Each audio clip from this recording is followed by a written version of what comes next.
and they destroyed almost everything. There's nothing left.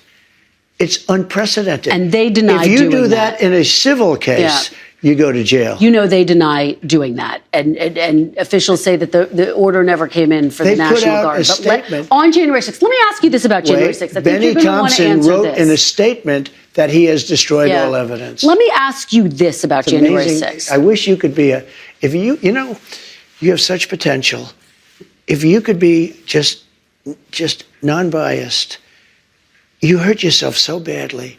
I'm telling you, they deleted and destroyed all the evidence. Everyone knows it. And you slough it off like it doesn't mean anything. No, I'm just saying they deny it. That's all I'm saying. Kristen, if I did it, you would be standing up in that chair shouting at me. And you know what I'd do? I'd say, you got me. They have done something so illegal. The closer we get to Donald Trump's presidency, the more the Biden administration is working to safeguard against Donald Trump's threats against our allies, both at home and abroad. And of course, that means the people of Ukraine in their fight pushing back against Vladimir Putin now. For a long time, President Biden has been working to secure as much aid for the people of Ukraine as possible in opposition to Republicans trying to push back against it. But now that Donald Trump is becoming president, we know where this war is likely to go. And so in the final days of his administration, Joe Biden is working tirelessly to stop Donald Trump from giving Ukraine to Putin entirely. But it's not just Joe Biden. A certain high-level Republican who Donald Trump certainly doesn't like is working with Joe Biden as well.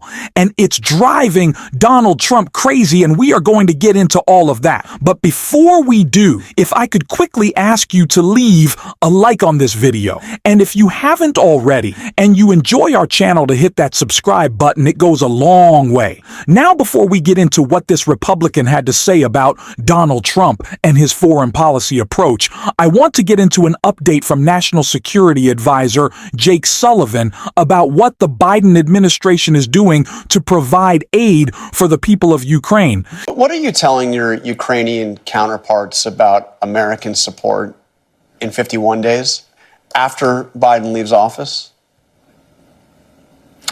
Well, first, what I'm saying is we are going to do everything in our power for these 50 days to get Ukraine all the tools we possibly can to strengthen their position on the battlefield so that they'll be stronger at the negotiating table. And President Biden directed me to oversee a massive surge in the military equipment that we are delivering to Ukraine so that we have spent every dollar that Congress has appropriated to us by the time that President Biden leaves office. So that's first and foremost what we're focused on. And then I've encouraged the Ukrainian team to engage the incoming team as well as to engage all of our allies and partners because, again, on January 21st, the war in Ukraine doesn't just go away. Obviously, the new team will have its own policy, its own approach, and I can't speak to that. But what I can do is make sure that we put Ukraine in the best possible position when we hand off the baton. Well, let me ask you about that. The New York Times reported on the various measures that you're taking to shore up Ukraine's defenses at this critical moment. And the article said this, quote, several officials even suggested that Mr. Biden could return nuclear weapons to Ukraine that were taken from it after the fall of the Soviet Union. That would be an instant and enormous deterrent, but such a step would be complicated and have serious implications. Is that something that's under consideration, that the U.S. would return nuclear weapons to Ukraine? Is that something you're considering? That is not under consideration. No. What we are doing is surging various conventional capacities to Ukraine so that they can effectively defend themselves and take the fight to the Russians, not nuclear capability. President Zelensky has already come out and said that he knows he needs us support to win this war, but he will not be forced to the table to negotiate with Putin. He will not allow Donald Trump to strong-arm him. Him and his people will continue to fight because they are brave. And so we need to do everything that we can to continue to support them in an additional $1 billion in aid. A package being sent over to Ukraine will certainly go far in helping that effort, but not far far enough. We have to continue to do everything we can to support the Ukrainians, even when Donald Trump is saying nonsense like this. There are people being killed in that war at levels that nobody's ever seen before. You have to go back to the Second World War, and even that, if you take a look at, and you know what it is? It's the soldiers largely. The cities have been emptied out and demolished. The country has been demolished. If I won that election, which you know how I feel about it, I won't get into it because we don't need to start that argument. I think it's an easy argument. It was really proven even more conclusively by the win that I had on this one. But you did go to court, sir. Well, that's your opinion, Yeah, but I okay. disagree with it. Had I kept control, number one, Israel wouldn't have happened. Number two, Ukraine would have never happened. It would have never happened, Ukraine, Russia. But the number of people that are being killed, soldiers, young, beautiful soldiers, hundreds of thousands of people are being killed. And you know, it's very interesting. It's level, totally level. The battlefields, totally level. You know what's happening? Yeah. The only thing that stops a bullet, you know what it is a body, a human body. And the people that are being killed, hundreds of thousands on both sides. Russia's lost probably 500,000. Devastating. Ukraine's lost higher than they say, probably 400,000. You're talking about hundreds of thousands of bodies laying all over fields. It's the stupidest thing I've ever seen, and it should have never been allowed to happen. Biden should have been able to stop it. Donald Trump saying that he would have stopped the war, or he will stop the war, or prevent further wars is really just Donald Trump admitting that he's happy to make concessions to murderous dictators and allow them to invade other countries, invade their sovereign territory. That's what Donald Trump wants to do in Ukraine. Ending the war is ceding land to Putin. And if where the war is being fought right now on those lines in Ukraine, if that's where we ultimately see an end to this war, it will be a loss for the Ukrainian people that Donald Trump, of course, will spin as this huge win for peace. Peace, of course, being giving Putin land. And it's terrible. That's why Democrats have spent so long calling it out. And not just Democrats, but Republicans as well. Take a listen to Mitch McConnell, who took shots at Donald Trump in this isolationism approach in a recent speech right here. Merely invoking peace through strength is not enough. We have an obligation to provide for the common defense, and it calls us to actually build and maintain that strength.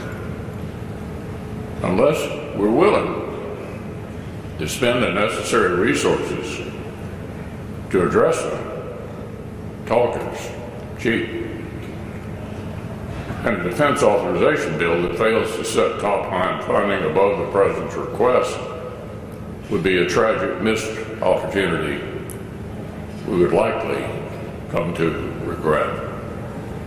A rerun of the Budget Control Act's harm to military readiness would be a devastating abdication of our responsibility. We need to make the sort of investments in American primacy and hard power that the world hasn't seen since Ronald Reagan was calling the shots. Clearly not a great relationship between Mitch McConnell and Donald Trump.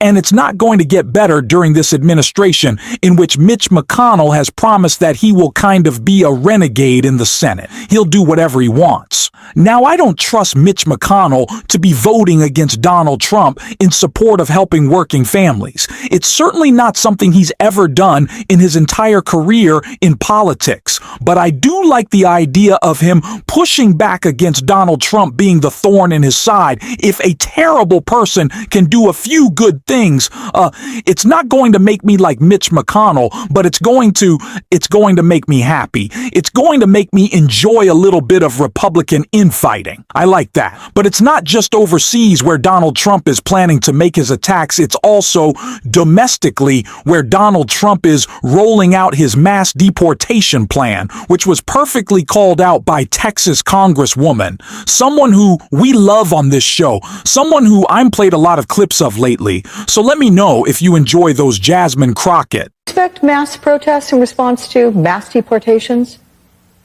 I do, but I also don't expect mass deportations.